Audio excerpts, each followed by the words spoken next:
This podcast is for entertainment and storytelling purposes only and is not a substitute for professional advice.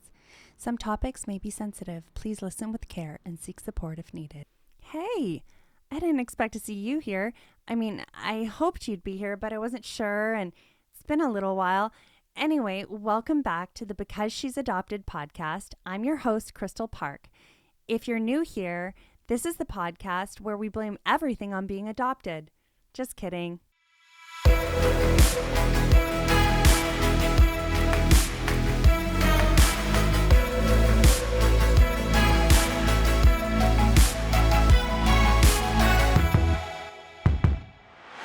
Hello and welcome. I'm Kristal Parke. We're in the studio and I've got Erin joining me remotely from the Jersey Shore.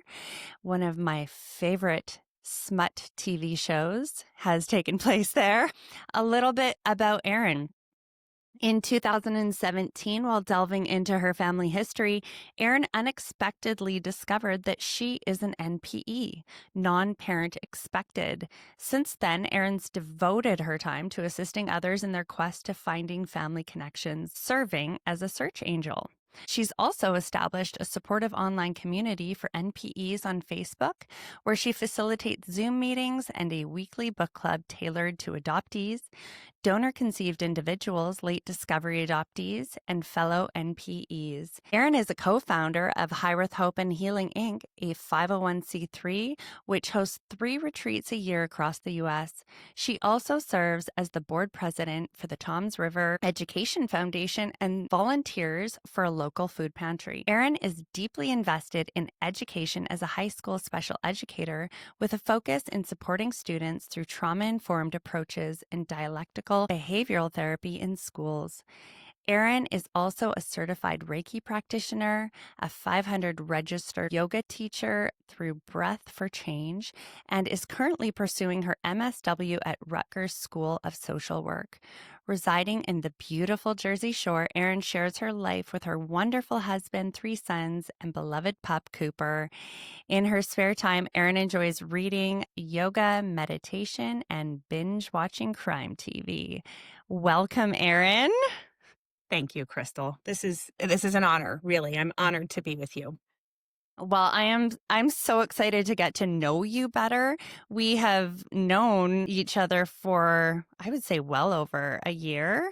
And we've seen each other in the screenings for Hiraeth. But I don't know really much about your story. I knew that you were an NPE. And just before we get into your story, could you share what an NPE is? Sure. NPE is actually a very old genealogical term, non-paternal event, and it kind of lumped all of us together, adopted people, those with a misattributed parentage, and it just was used to delineate a break in a paternal line. So we kind of took that term and modified it to mean I took a DNA test and it's not the parent that I expected, NPE. Okay.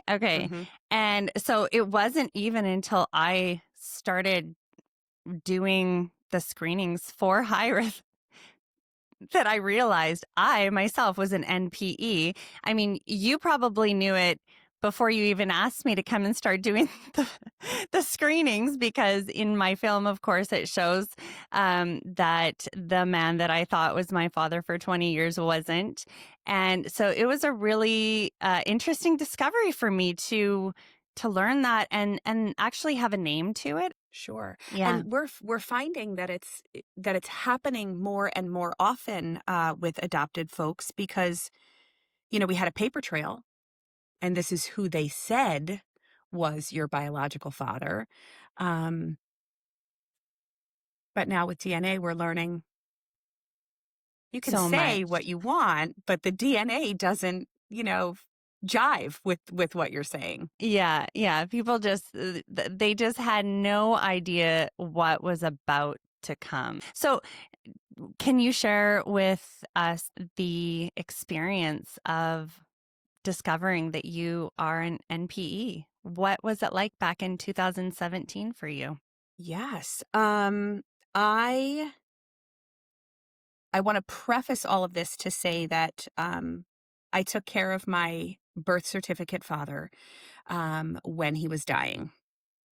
I brought him into my home, um, and I use the term birth certificate father for what it's intended, right? I never had the greatest relationship with the man on my birth certificate. He was my dad, so I thought. And so when he was diagnosed with brain cancer, I thought the right thing to do would be to take care of him so that he did not die alone. So he died in February. And approximately 10 months later, I made my discovery. And the whole reason that I made my discovery was because a family member had taken a DNA test. A family member on my husband's side had taken a DNA test and made the discovery.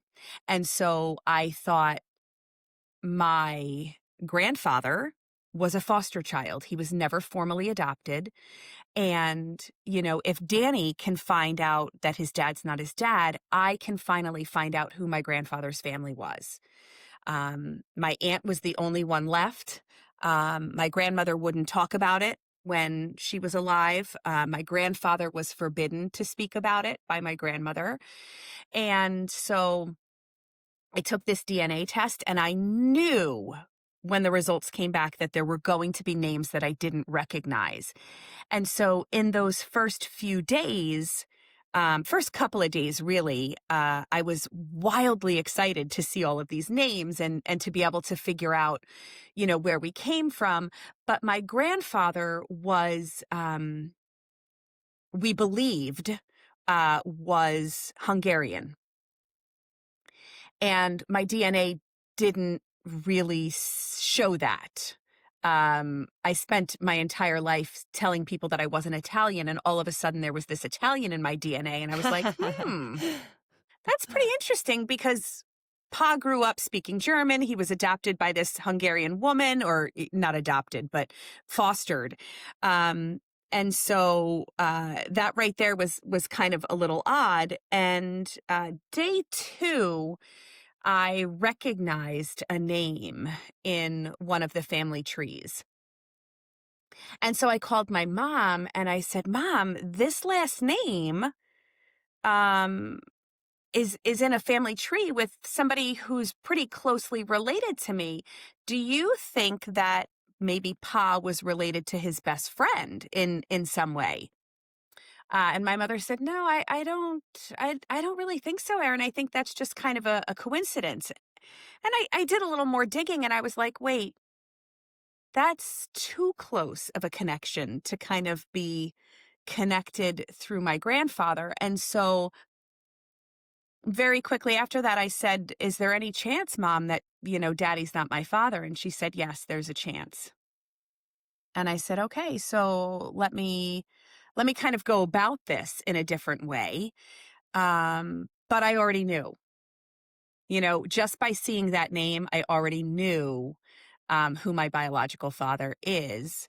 And it turns out he's a man that I knew as a child because his parents and my grandparents were the best of friends. They did everything together. All of the social things that people did in the 50s and 60s. They were part of the same parish and Knights of Columbus and all of these things together that they did. So for the first 7 or 8 years of my life, this man was in my life and he was Uncle Jackie. That's what we knew him as. Wow. Um, and so the following day, I said to my mother, let's talk about this. And she said, You want to know who it is? And I said, I think you should probably tell me. And she told me. And she answered some questions for me.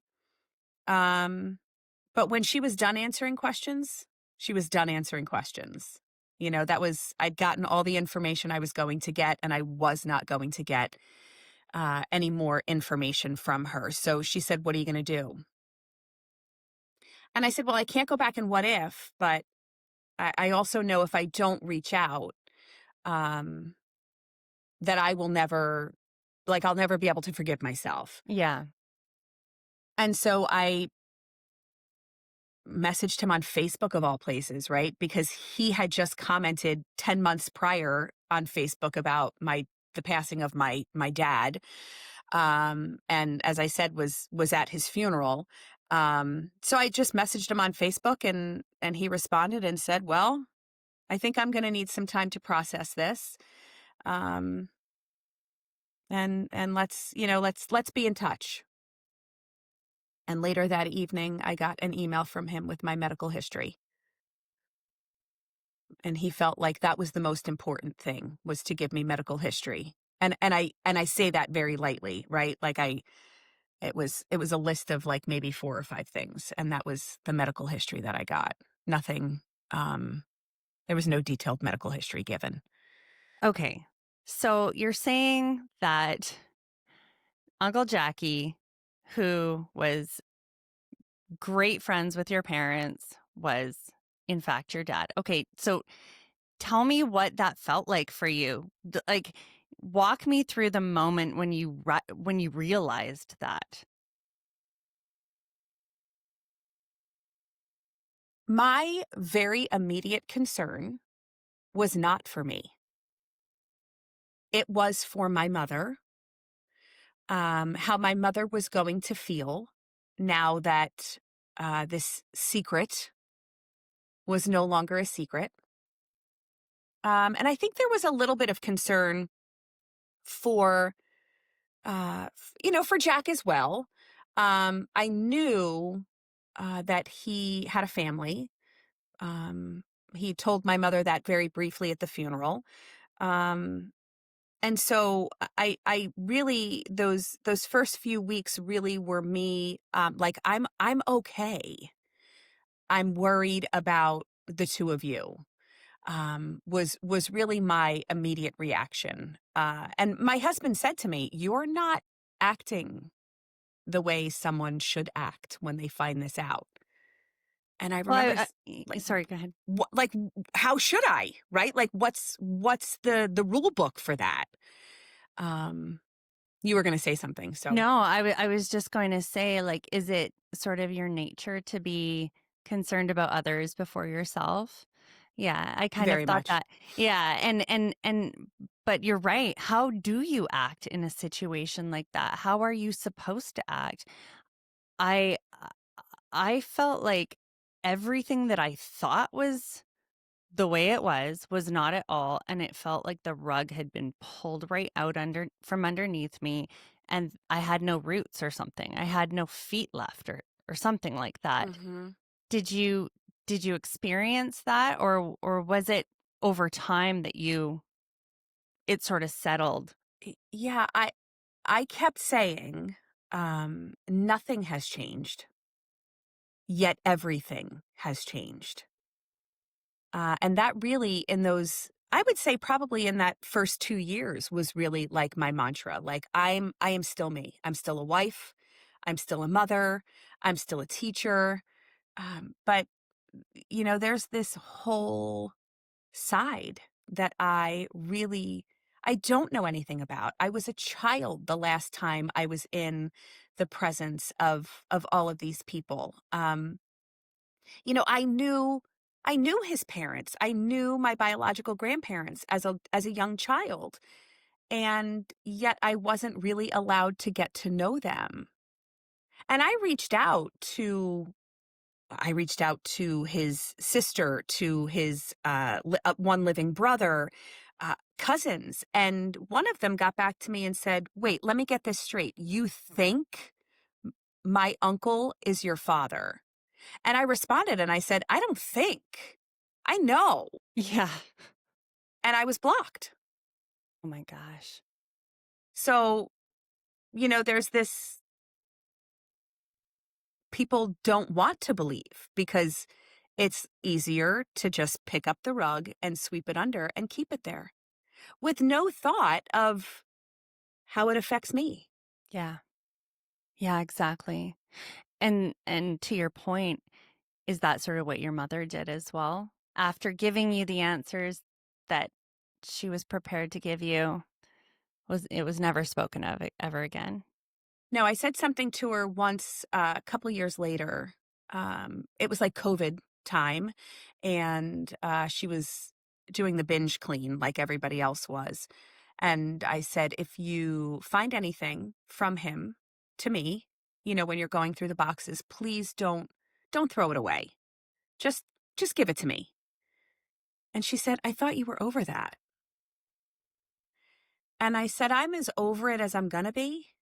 And I'm not over it. And I'm never gonna be over it, right? You just learn to kind of integrate it into your daily life. I was just gonna use that word, integrate. Hmm. Yeah. Hmm. Yeah. Yeah. So when he sent you the email with your medical information, was there a note attached? Was there Yes, he actually said, I think this is probably the most important information. And looking back now, I should have known right then and there how things were going to go for us.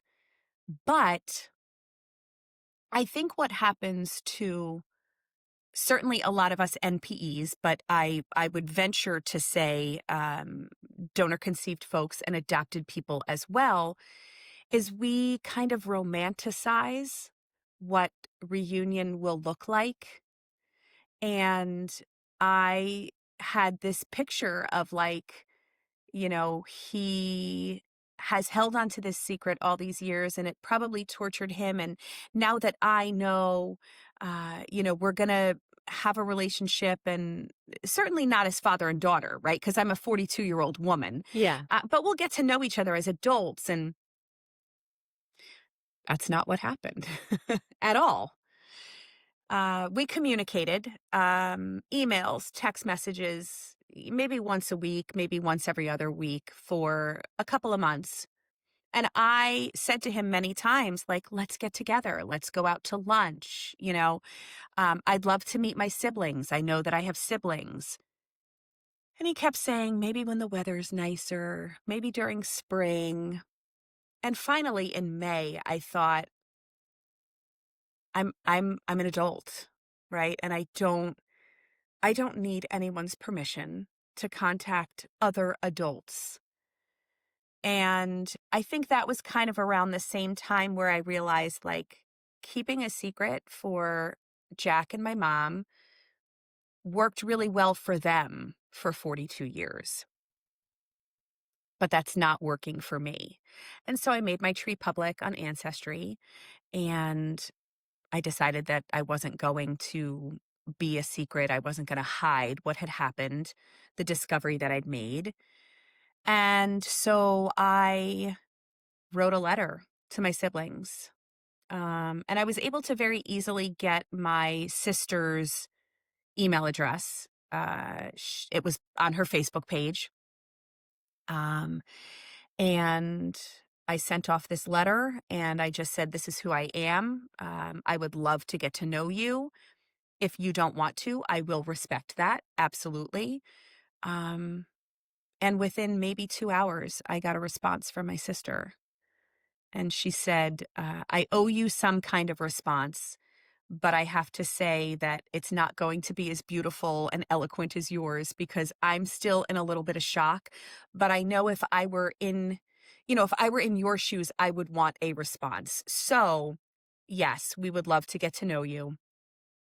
And meet and go out. Let's coordinate a time. My brother wasn't on the email, so she kind of looped him in.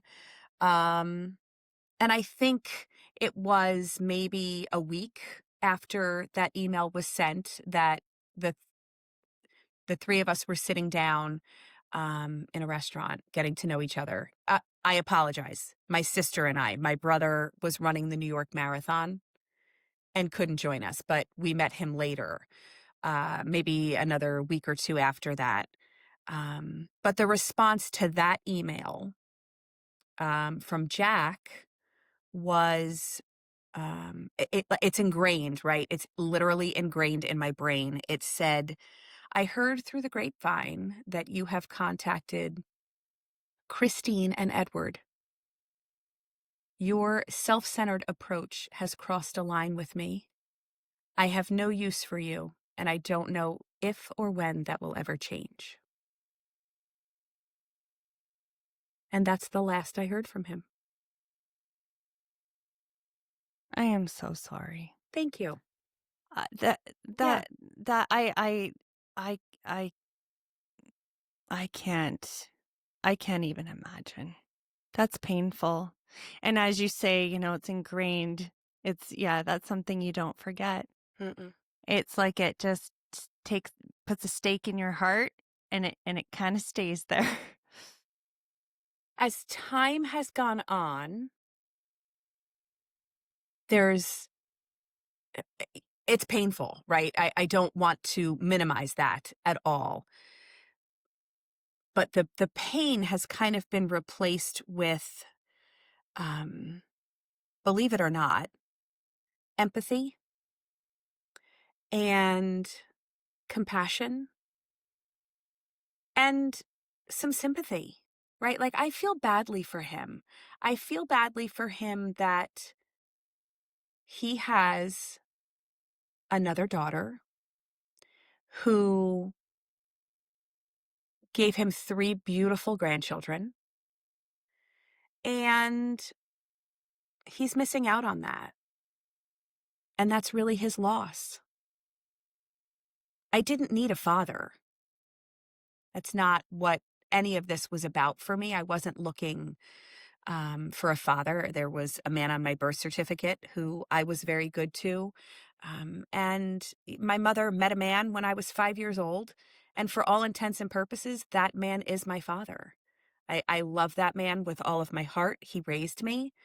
Um, and so I didn't need a third father, to come in and parent me. But I certainly believe that we would have enriched his life if he allowed us that opportunity. Yeah. Yeah. Absolutely. Wow. Oh, I'm just like letting it sink in because it's true. It's true. He definitely is missing out. So, what were you looking for? Was looking for, the opportunity to get to know him as an adult and to see if we like each other, to see if we want to go out to dinner once every, 3 or 4 months. Like, I certainly wasn't looking for, someone that I felt needed to, come over to my house once a month, or I needed to go to his house once a month, and you know what? If that's the way it worked out, I'm sure that would have been fine as well. Um, but really, just to kind of get to know each other, and I wasn't given that opportunity. Um, it. I challenged his secret, and he couldn't Yeah. handle it.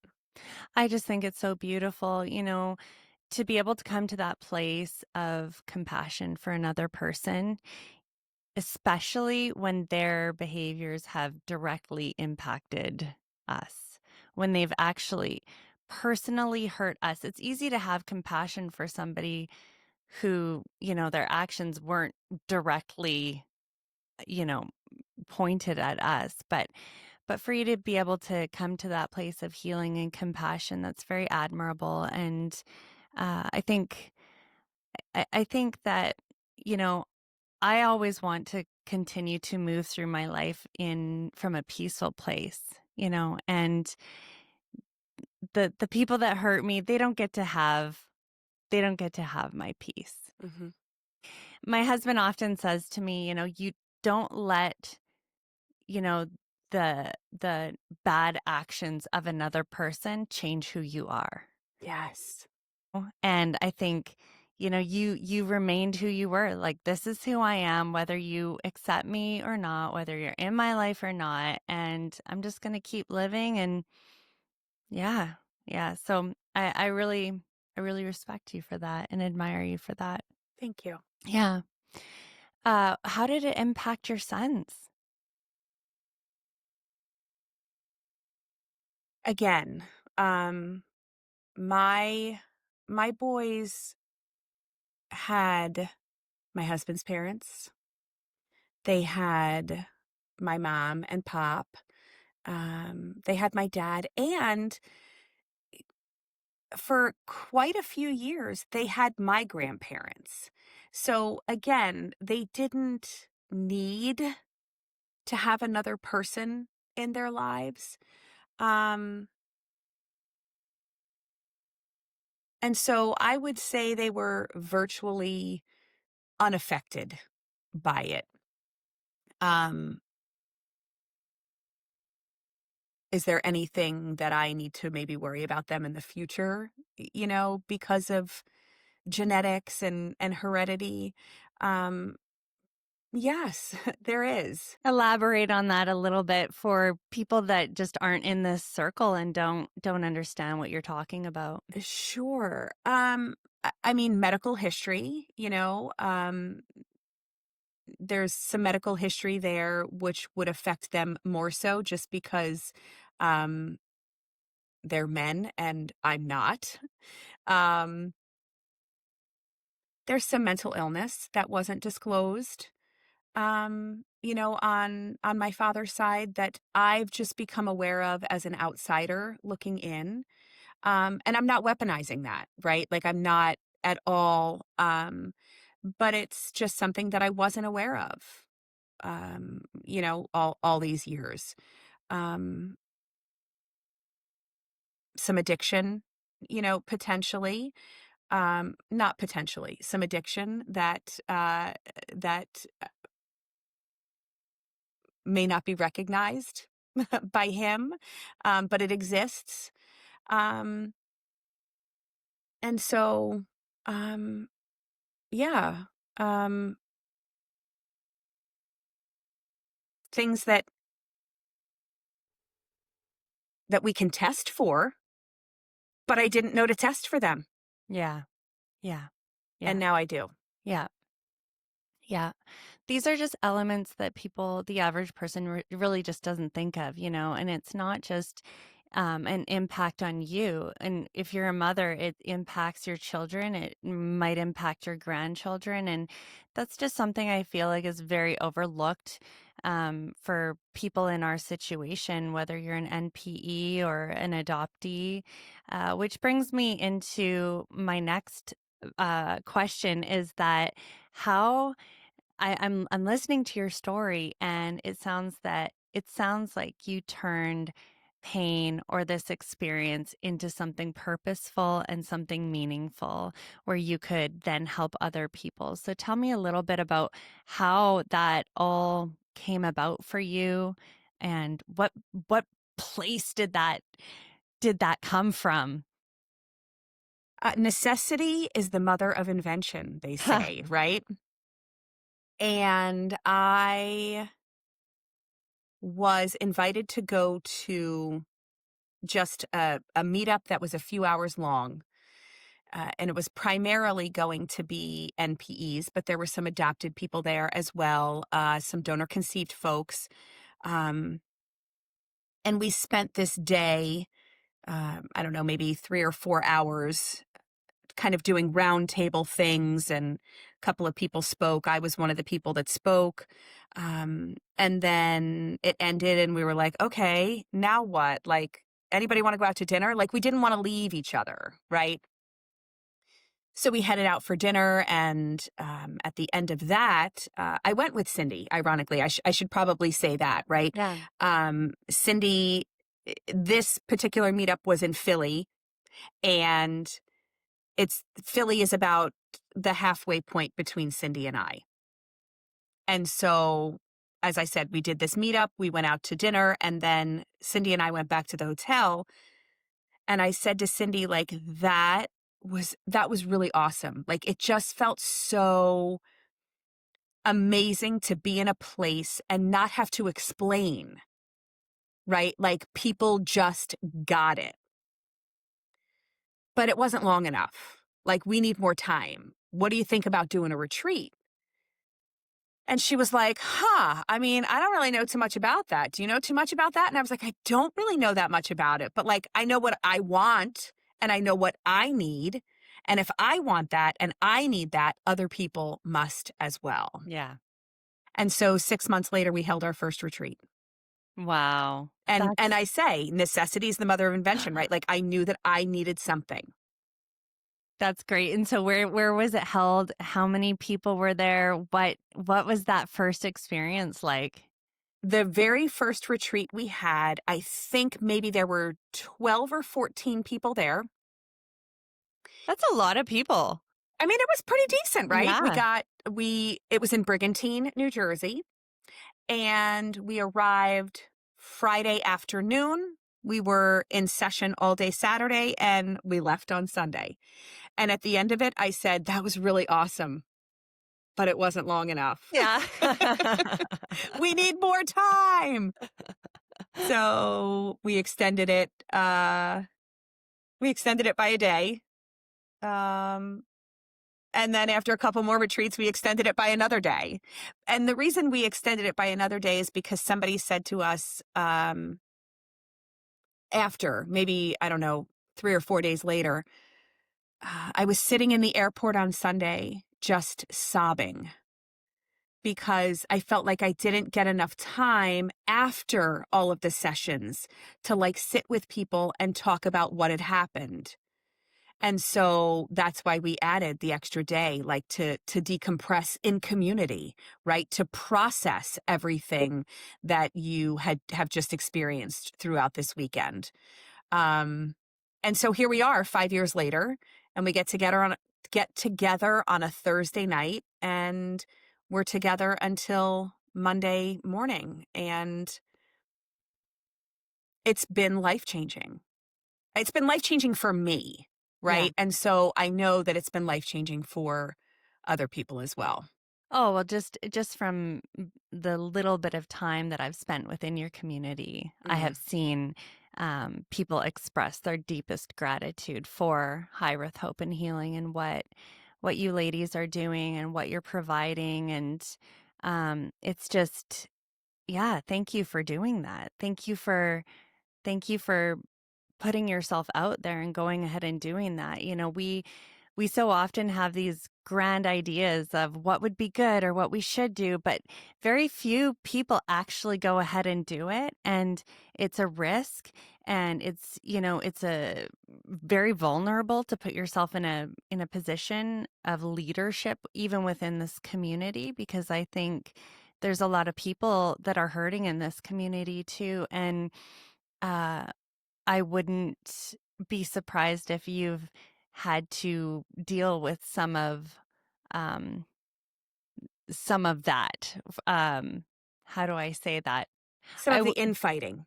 Yeah, like Hmm. I would say like lateral violence between just people that are most likely there for the same reasons, Hmm. because they just need community. Yeah, yeah. How have you dealt with that?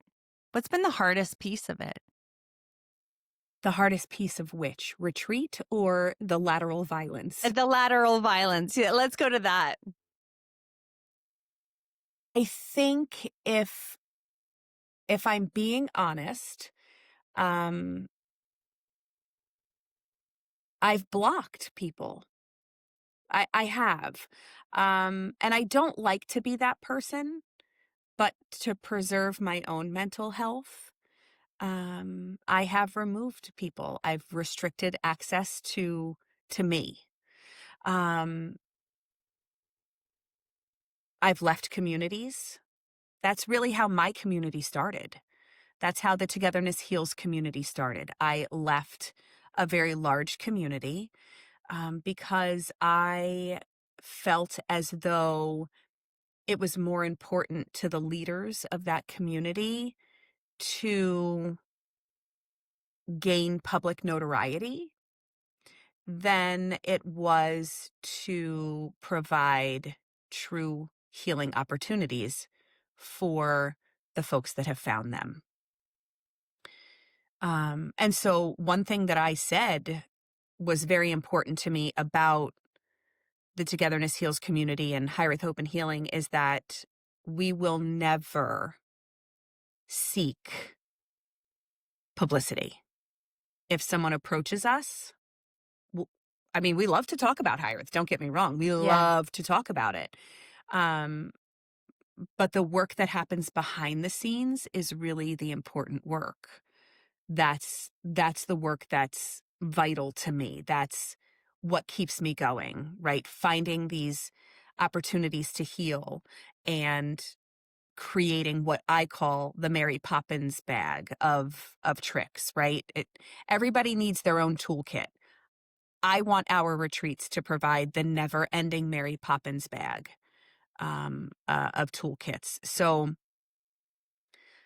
the best way that I've dealt with it is at times I make myself smaller and I allow other people to make themselves bigger.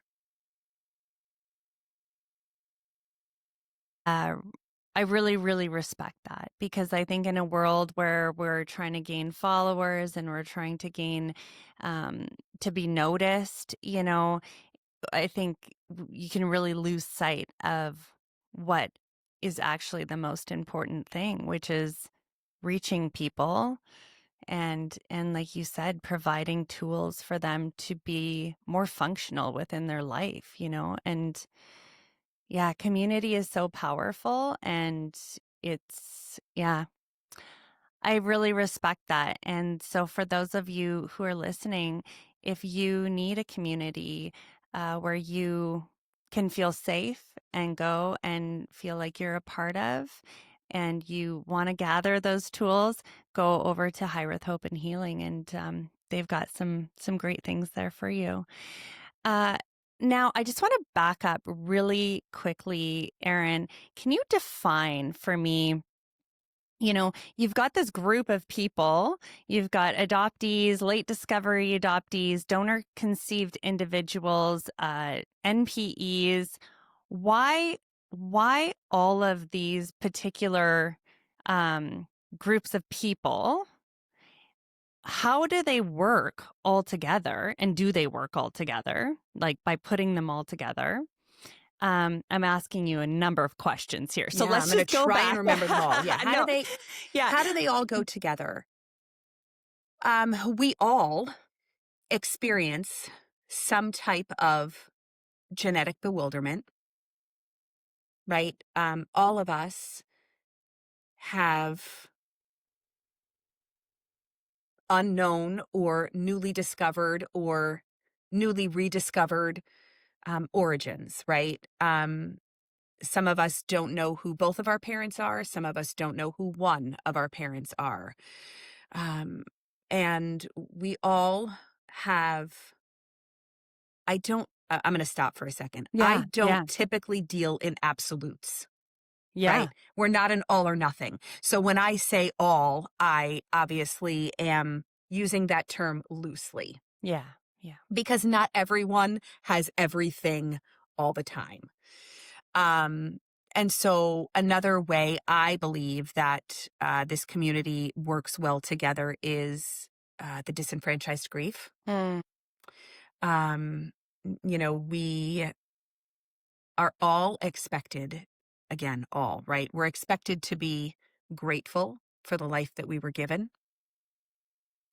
We are expected to appreciate the sacrifices that were made for us. Um,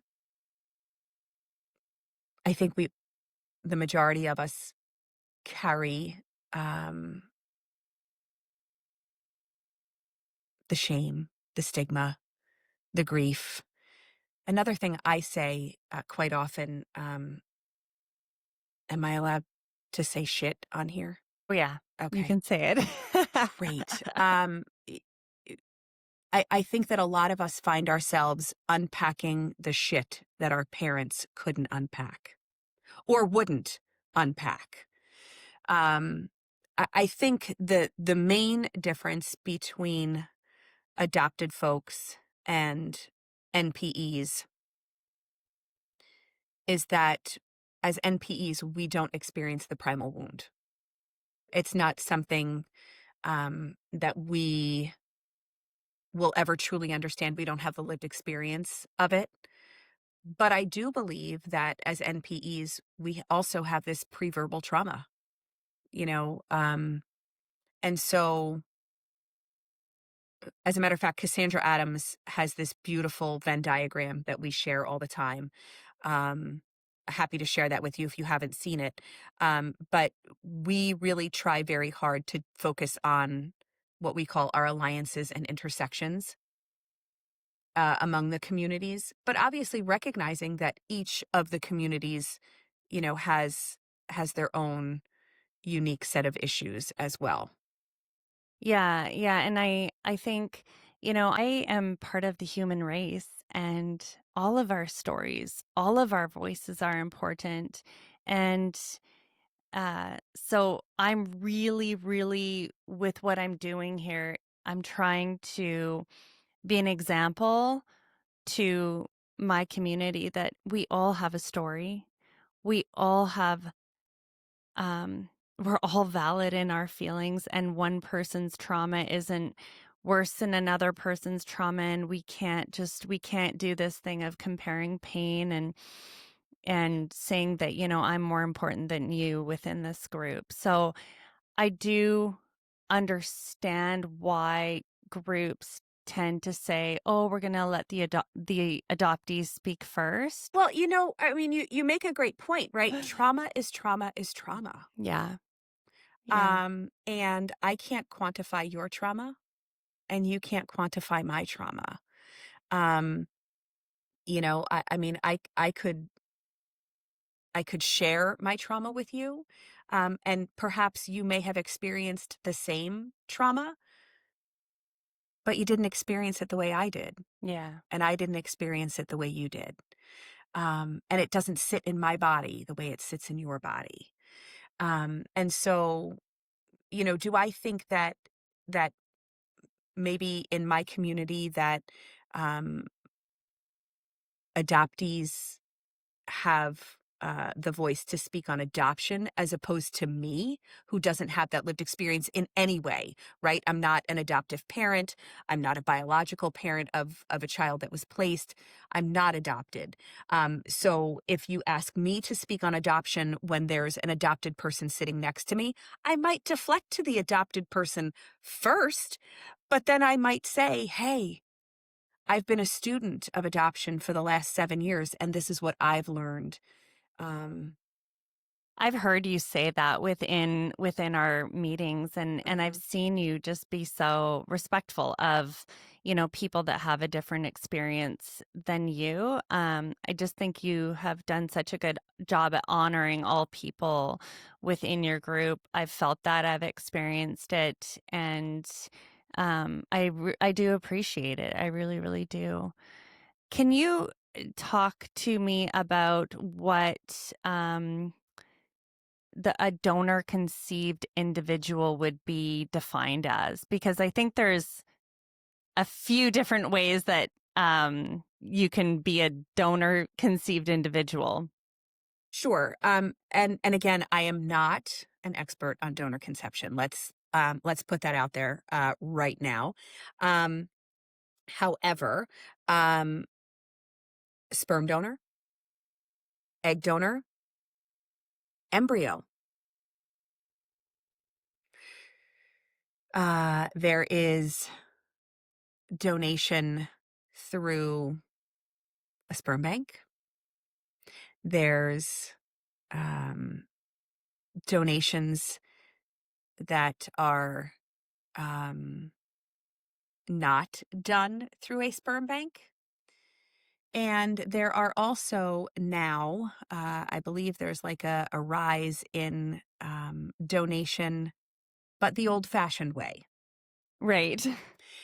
for lack of a better way of putting that. I'm not quite sure what the correct way to put that is, as well. But I mean, I can remember one of the books I was reading, and the title of the book is not coming to me right now. But the sample was collected in a cup and then kept warm and brought home, and those things are still happening today.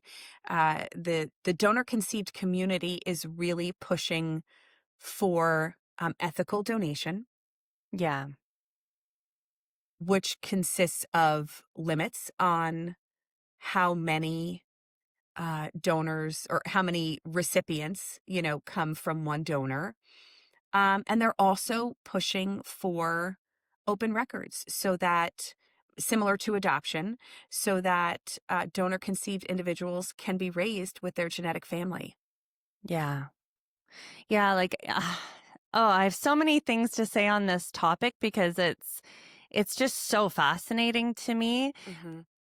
One thing is, you know, I was just talking with my husband about this last night. I said, they have embryo donations. So it's like you and I take your sperm, my egg, we put it together, make an embryo, and then we donate it to somebody who wants to parent. And he's like, "What? They do that?" I said, "Yeah." And so I'm thinking as an adoptee and, within the concept of the primal wound. And it's like, okay, perhaps the primal wound isn't there. I don't know, because you're this baby is growing inside of the mother, and then they're together. It's not like they're being separated. But then there's this lack of genetic connection. Like, how does so I guess my question is in your experience, how have you seen this play out for adults that are donor conceived?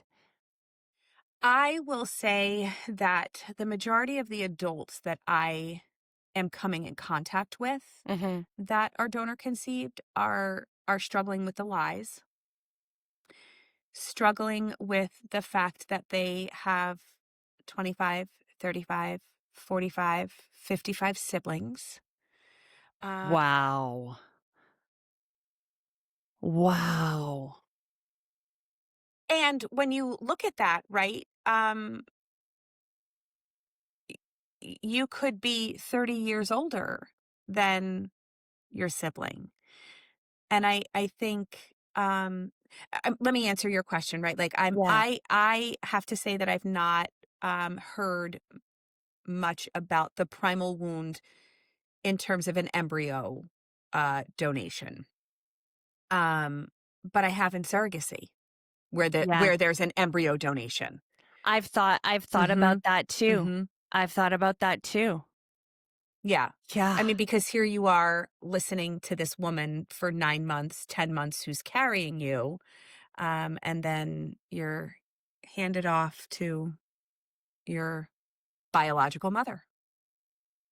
That's primal wound, I would think. Who is a stranger Yeah. You at don't know the that smell, point. you don't know the sound, you don't. Yeah. Yeah, Mhm. there's so much to it. It's so complex.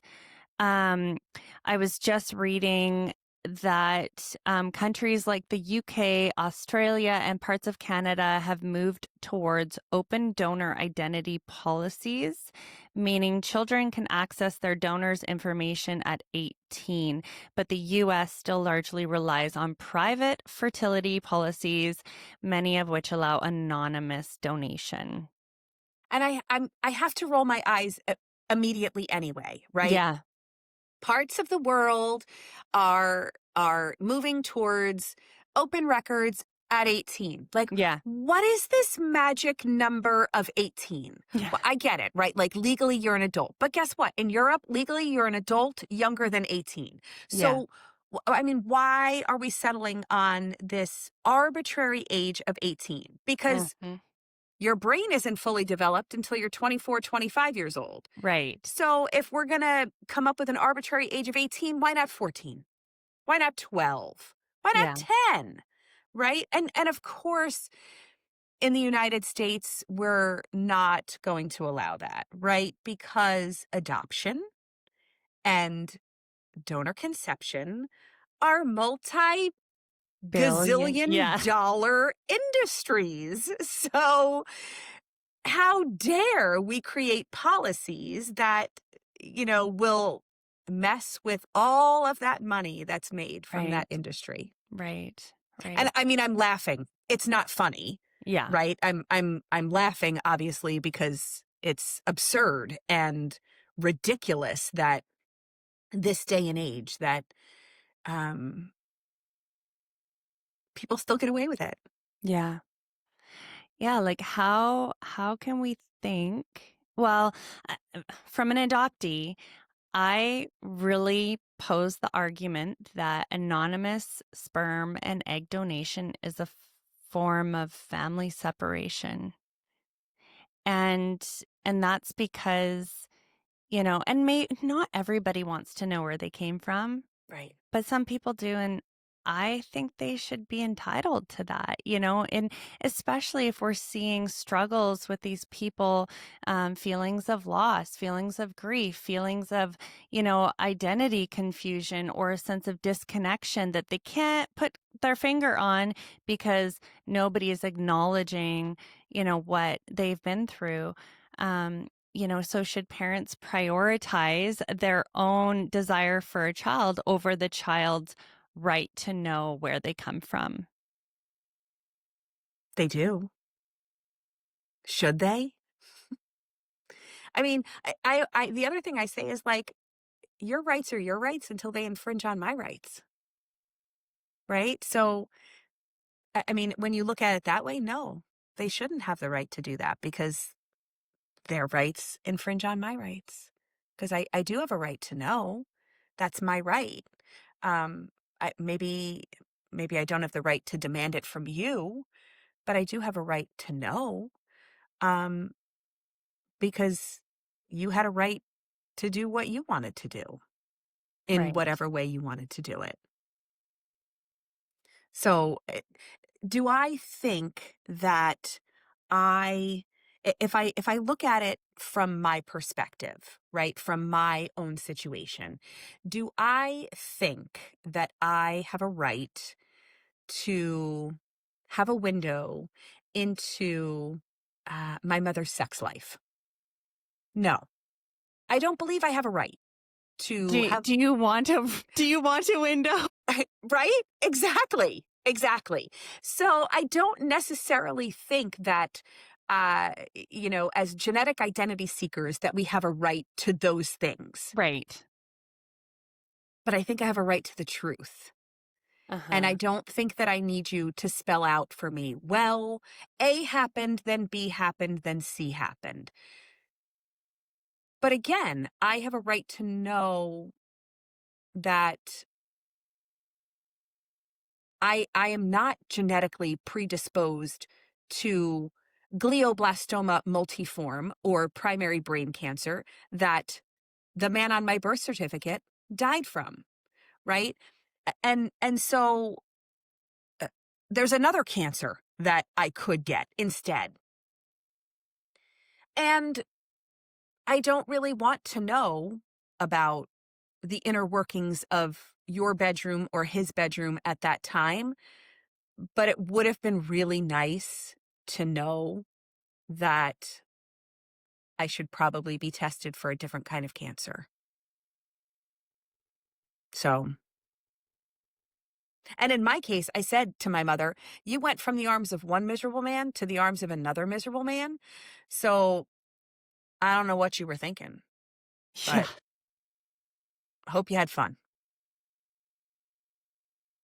Well, and the impact that it has on another person, and you can't foresee that. How have you how have you made peace with your mom over all of this? My mother kept saying, in those first few days and weeks, really. No, maybe it was like the first week and a half, 2 weeks. I'm so sorry. I'm so sorry. It was a mistake. I made a mistake. It was a mistake. And finally I said, Mom, I can't hear you say that to me one more time. Because if you made a mistake and it was a mistake, then I'm a mistake. And I'm not a mistake. I am meant to be here. I am meant to do great things, and I can't hear that anymore. I just can't. Yeah, as you were saying that, though, that was my very first thought. Yeah, that to you would translate, I'm a mistake, and you are not. No, no. Um, wow. Okay.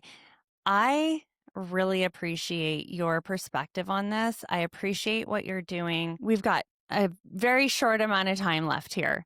You are also a search angel, Mm, which means that you help people find their biological family members. Is that yes. what you do? Hmm. Yes. And, and so what does that entail? And how did you get into that? How do you do you just have a real good like detective mind, or has it just been a matter of figuring out the website on Ancestry, or what? Yeah. So, I mean, obviously, I had to do some digging, um, in order to kind of figure out my story, and I think I've always been naturally curious, and so in those early days, I was like, "Wow, I figured this out pretty quick." Like, I think I could help other people. And it was just another thing that Cindy and I kind of teamed up on. I don't have as much time right now to do the searching. However, Hiraeth Hope and Healing does have a team of angels that do search. But it's funny because at one point, I know we're so limited on time, but this is another funny story. In those early days when Jack wouldn't talk to me, I remember saying to my mother, like, I hate to ask you to do this, but I think he needs permission to talk to me. And so if you could just call him and just say, look, Jack, she knows, right? Like she knows we're not hiding it anymore. Um, Maybe then he'll talk to me. And so she called him and she said, Jack, look, she's like a dog without a bone. She's not going to give up, you know? So you might as well just talk to her.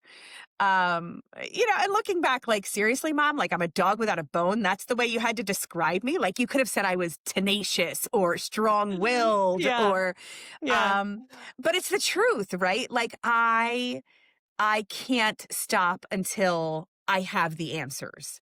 And that really helps my work as a search angel because I am going to dig and I'm going to dig and I'm going to dig. I'm going to look at Ancestry. I'm going to look at this website. I'm going to check out that website. And then I'm going to cross check and I'm going to double check.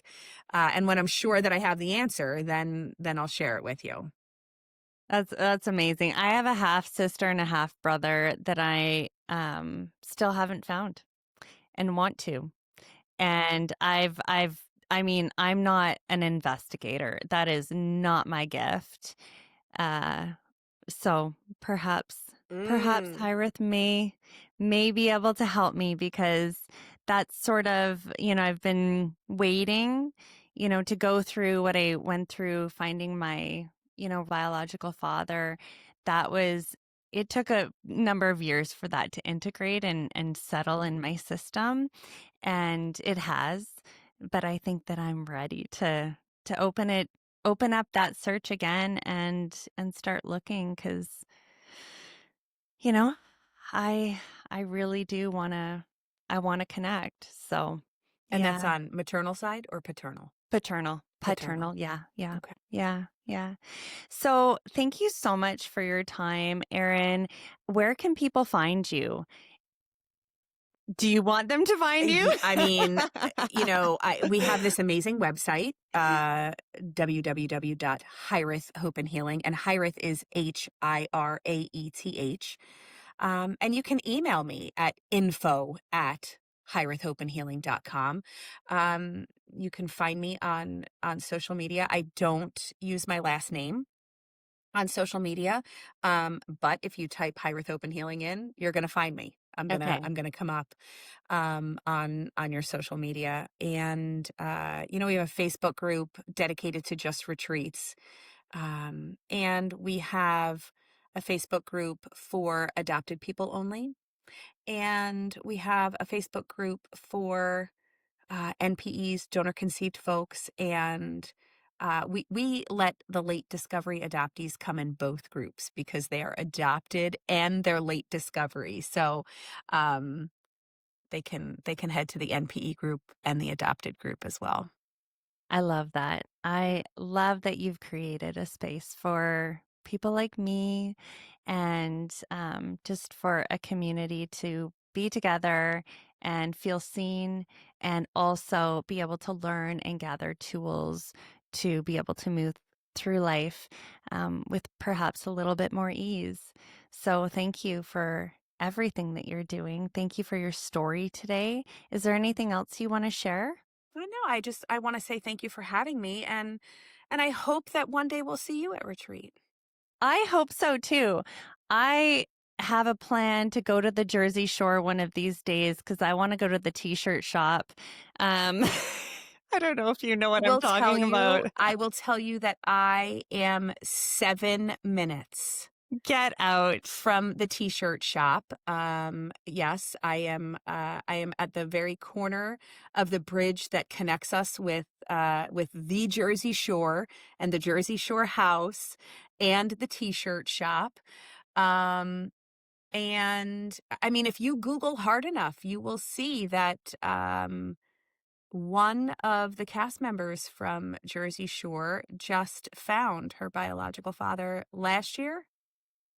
Are you talking about Angelina? I Yes. did. Oh my gosh. And Snooki's an adoptee as well. And that's Yes. been an interesting just thing to watch as well. I just want to reach out to them every time, be like, "Hey, I know what is up. I know what's going on." Mhm. So, yeah, it's great to have things like that represented on screen, but I think there still needs to be some work at how we talk about it and not just paint it as though it's wonderful and great. And there are elements of that. But anyhow, thank you, Erin.